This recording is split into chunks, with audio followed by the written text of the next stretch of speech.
Alright, hey everybody, so today we're going to be doing another unedited video, I guess, but unlike the other unedited videos I've done recently, this one will be doing something a bit different. Today we'll be looking at game manuals, yes, really just because not many YouTubers do this, and sometimes certain game manuals can be uncommon. Now note, I do own a lot of games, but I don't own the manual for every game I own, so I might make a follow-up to this video where I look at some of the games I own the manuals of, and the ones I also don't own the manuals of. So I might look at ones for Neo Geo games, or for Marvel 2, which is a game I own, but I don't own the manual for. So yeah. But anyway, let's start this off with the Afterburner 2 on the Sega Genesis. Yeah, a lovely game here. There's the back. That 90s text. Nothing can prepare you for the incredible speed of the attack. Hit your Afterburner. Gotta love that. Let me open this. Okay, very loud noise. Very loud noise. Very loud noise. Anyway, here's the first page. You know, the cover and the black graph paper, which they like to do. Opposite of the Sega Master System. There's the loading instructions.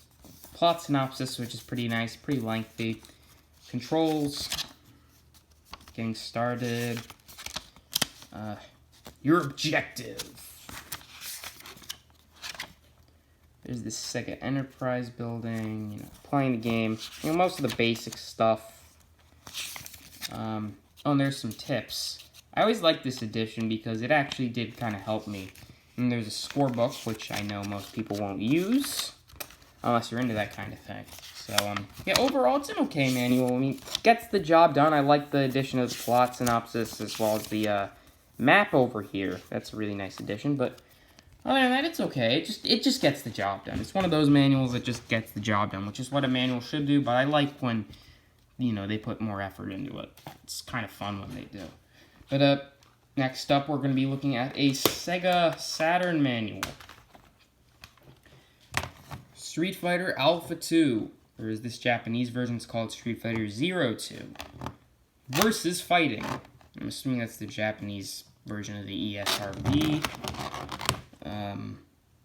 Here's the back.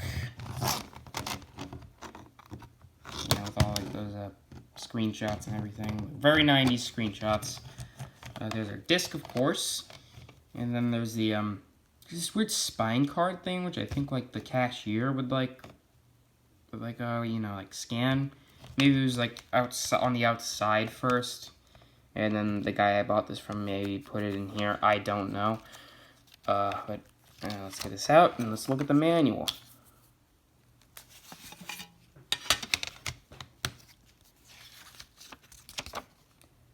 Okay. Nice color manual. I like how this manual's in color. They put the extra effort in. I like it.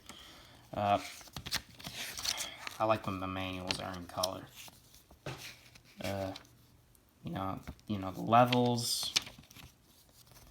Arcade versus and survival. Training. Some modes. Speed, guess combinations of inputs, options menu, Sakura's over there with a, save and load data thing.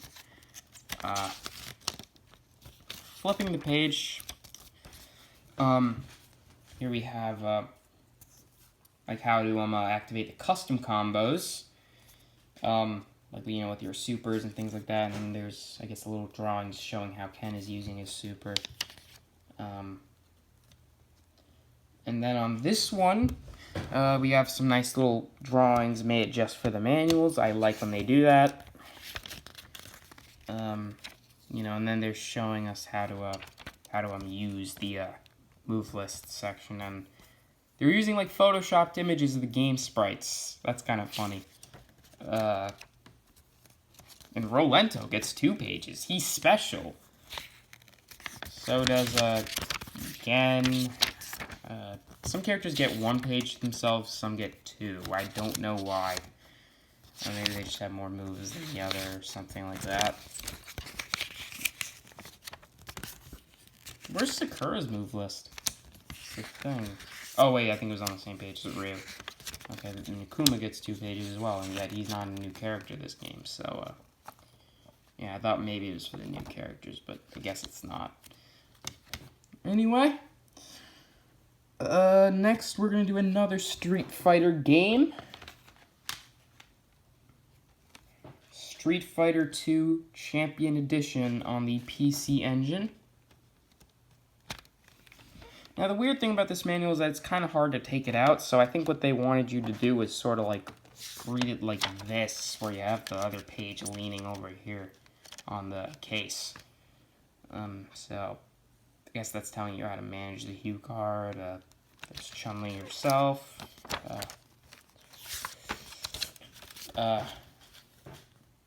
There's the modes you could use. On Chun-Li, and here's the different kinds of controllers you can use. I only have this one, but in like blue, so I can't use these ones. Over here we have like you know, telling you how to use the various modes, things like that. There's the versus mode.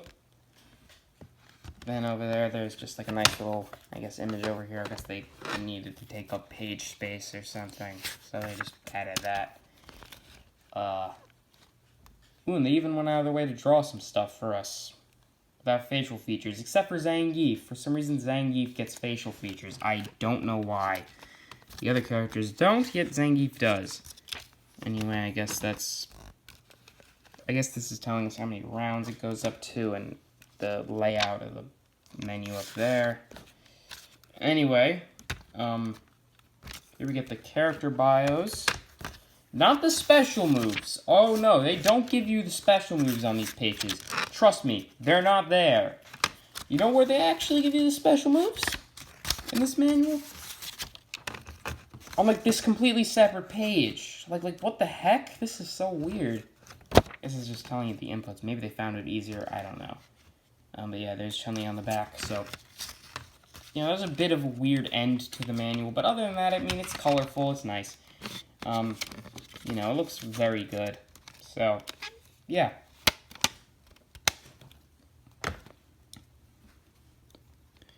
Make sure I didn't scratch this. Probably didn't. Alright, doesn't look too scratched.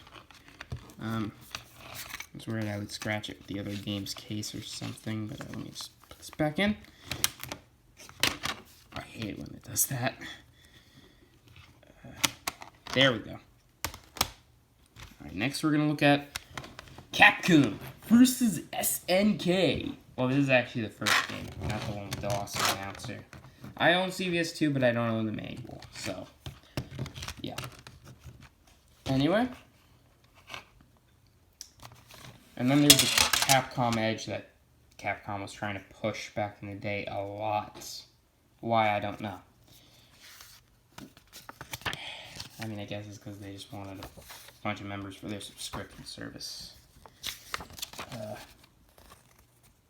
know how to use the VMUs and things like that. They even give a plot synopsis. I bet a lot of you didn't know this game had a plot. As most crossover games don't tend to have plots, but this one does, and it's kind of cool that it has one, I guess. I don't know. Marvel 2 had one, but it wasn't explained in the US manual, according to the PDF I saw of it online. You know, here's giving us all the basic stuff, and something I found weird. Okay, there's the memory card. Something I found weird, actually, is this is artwork from KOF 98. And Diamond over here isn't even in this game. Like, what the heck? And, yeah, for quite a bit of this manual, as well as the box art, they just used artwork from other games. Like, look, there's artwork from Street Fighter Alpha 3, and then the box art, more Capcom Edge, by the way, the box art This is from Fatal Fury Wild Ambition, and this is from Street Fighter Alpha 3. They're just using artwork from other games. Kind of lazy. Couldn't they just use the artwork from this game at the very least if they wanted to get lazy? Oh, whatever. Moving on. We have the King of Fighters 95 on the PlayStation. This is different from the Neo Geo version's manual, which I might cover later on. But look, this version of Real Bout did not come out in the States. The PS1 version was never released in the States. This is false advertising. But anyway, let's get in. So there we have Kyo on the cover. Same as the Neo Geo front cover, I believe.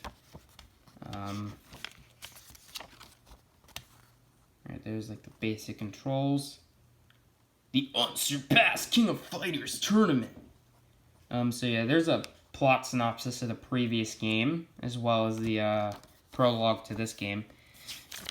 You know, there's getting started. They really like using this flame effect, to the point that not only did they use it on the disc itself, they also used it on the back of the box art.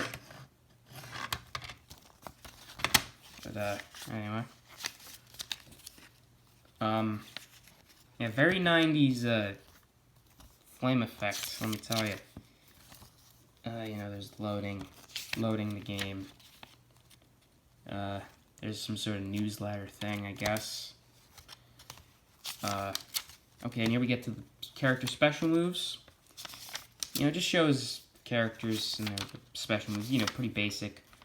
I don't like how it doesn't give a bio of the characters, which is what the Neo Geo original manual does. Oh, and they even give you a little thing about Omega Rugal, I guess, readying you for the pain and suffering you will go through with this final boss. I mean, he is seriously difficult.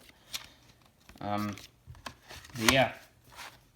But on the Sega Dreamcast, there was one manual that had a lot of effort put into it.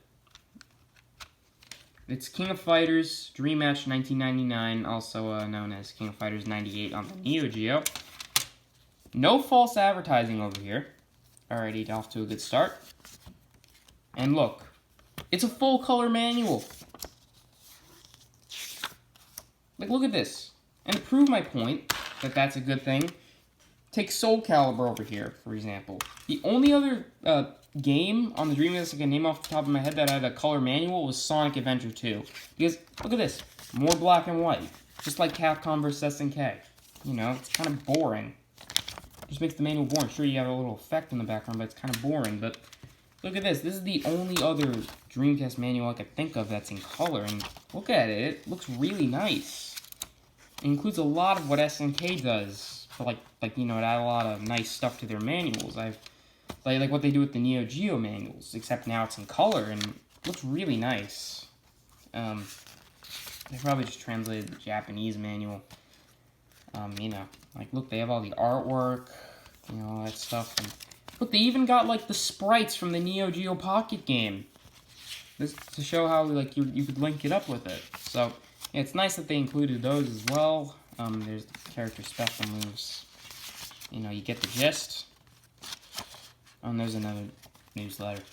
But yeah, they actually went out of their way to make a color manual for this game in the US. Thank you, SNK.